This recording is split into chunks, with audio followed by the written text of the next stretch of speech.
Dans la vie, être humble, c'est être préparé à vivre le bonheur. Quand tu veux être dans le bonheur, dans la bénédiction, vérifie si tu es humble. L'humilité est très importante. Beaucoup de gens ont raté leur bonheur et pourtant ils étaient déjà dedans. Ruth est déjà dans le champ de Boaz, mais ce qui a permis à Ruth d'être acceptée et de demeurer dans ces champs, parce que Ruth n'a pas voulu se retrouver devant les gens qui sont venus avant lui.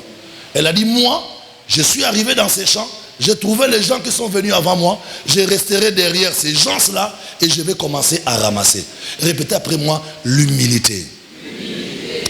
L'humilité, c'est le sentiment qui te pousse à regarder celui qui est en face de toi comme étant plus grand que toi. Quand tu as ce sentiment-là, de considérer toujours ceux qui sont en face de toi, ces gens-là vont t'embrasser, ils vont t'accepter, ils vont t'aimer. Mais quand tu viens avec l'orgueil, qui est le contraire de l'humilité, tu vas rater la bénédiction dans laquelle Dieu t'a placé. Beaucoup de gens ont fermé leur bénédiction eux-mêmes. Tu étais déjà dans un champ de bonheur, dans un champ de bénédiction, mais tu as commencé à développer l'orgueil. Or, l'orgueil ferme les portes et l'orgueil ferme les cœurs des gens pour nous. Tu veux aller vers ton bonheur? Tu veux aller vers ta bénédiction? Apprends à être humble. L'humilité n'est pas une faiblesse. Au contraire, l'humilité est une vertu. Beaucoup de gens peuvent t'accepter dans un nouveau milieu seulement parce que tu viens avec un esprit d'humilité, avec un sentiment d'humilité. Mais beaucoup de gens aussi peuvent te fermer leur cœur et te fermer les portes parce que tu arrives au milieu d'eux avec un sentiment d'orgueil. Quand vous lisez Philippiens chapitre 2 au verset 5, on nous dit ayez en nous. Ayons en nous, on nous dit ayons en nous. Philippiens 2, 5 à 6. Ayons en nous le sentiment qui habita en Jésus. C'était quel sentiment? On dit Jésus avait un sentiment.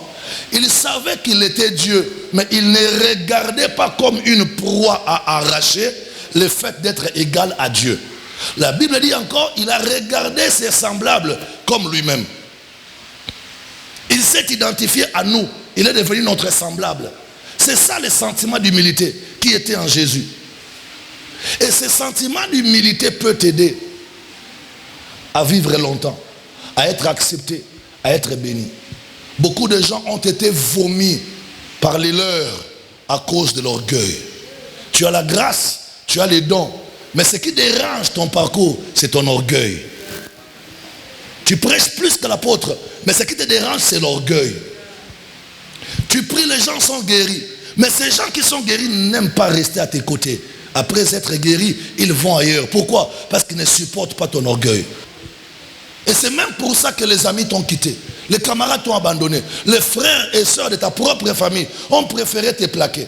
Même ta femme a préféré t'abandonner et d'aller trouver un autre homme. Pourquoi? Parce que ton orgueil embête, ton orgueil agace, ton orgueil dérange. La Bible dit que Dieu résiste.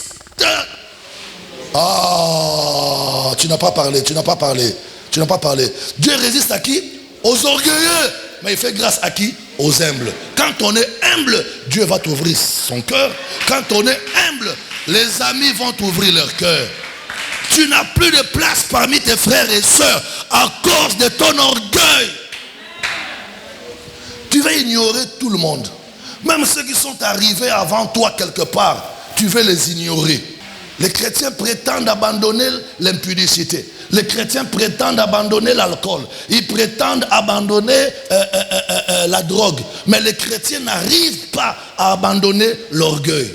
C'est rare de voir un chrétien humble. Surtout les apôtres humbles sont très rares actuellement.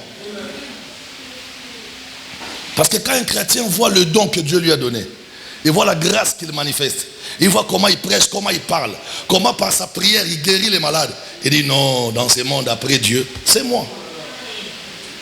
Or il oublie qu'à part lui, il y a aussi d'autres personnes que Dieu a fait grâce.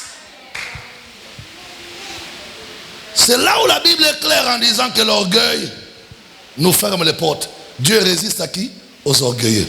Quand je te regarde aujourd'hui, je suis tenté de dire que ton orgueil soit brisé au nom de Jésus.